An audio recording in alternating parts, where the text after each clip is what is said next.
храмов празник. Днес е големия празник Поведение Богородично, както чухме от проповедта на отец Любомир. Светите праведни Богородици Йоаким и Анна цял живот се молили на Господ да им дарува чедо. И вече в години, когато това е невъзможно по естествен начин, защото има време, когато човек може да има дете и идва време, когато по естеството вече не е в състояние. Именно тогава, когато те вече съвсем са били подготвени за тая велика мисия да родят майката на Господа, били са подготвени с молитва, с богоугодни дела, с понасене на много скърби и трудности, безропотно, с вяра в Божия промисъл. И тогава им е благовестял Светия Архангел Гавриил, че те на старост ще родят чедо, и то няма да е обикновено. И така, те са дали обет на Господ, че това, което дете отима, ще го посветят да служи на Бога. И когато света Дева Мария е била на 3 години, това е била минималната възраст, на която те са могли да си позволят да я отлучат от своето семейство. Още повече, че в древността майките са кърмили децата си дълго, обикновено 3 години. И може да си представим едно чедо, за което Илия малко седи на едно место. Илия да проповядва. Може да си представим едно толкова желано дете на стари родители, утешение на старостта, но те са дали обет на Бога и те са го изпълнили този обет, като в първата възможност са решили да доведат и да посветят своето чедо на Божия храм на Бога.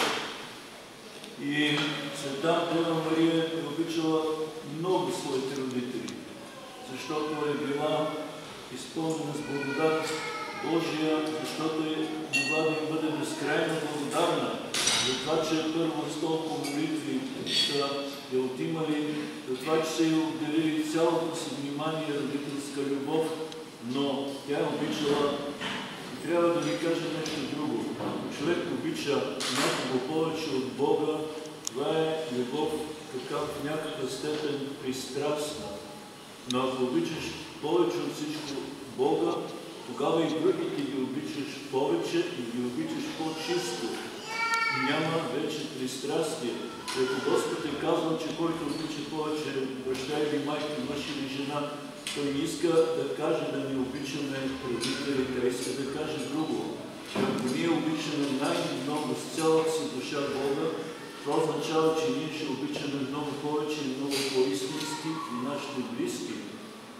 И именно с радост малката света Дева Мария е отишла в Божия храм, макар че сигурно е имала и скърби, че се разделя със своите родители, но за нея е било любовта към Бога на първо място. И това е пример, когато възпитаваме децата. Ако ги възпитаме да обичат Бога, те ще обичат повече и нас. Ако не ги възпитаме да обичат Бога, е много съмнително дали ще обичат и своите родители и как ще ги обичат. И ето, те довеждат своята малка дъщеря.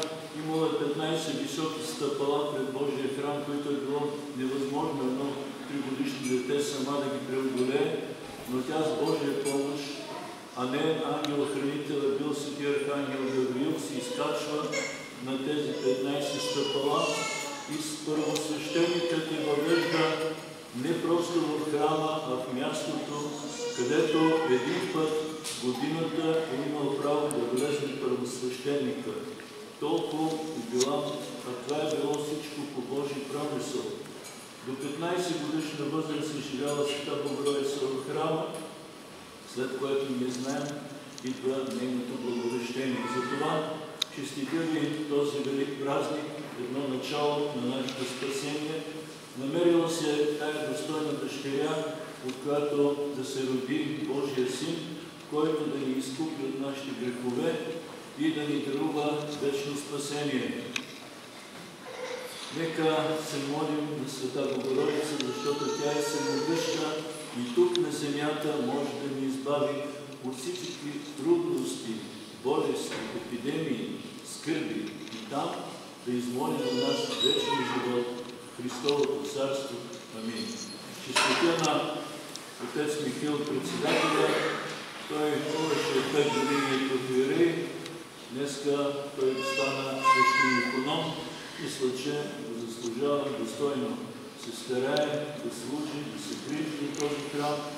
Сега е по-лесно, но на времето, когато той стана председател тук, имаше много ангажименти и задължения. Той един сам служеше, нямаше помощници.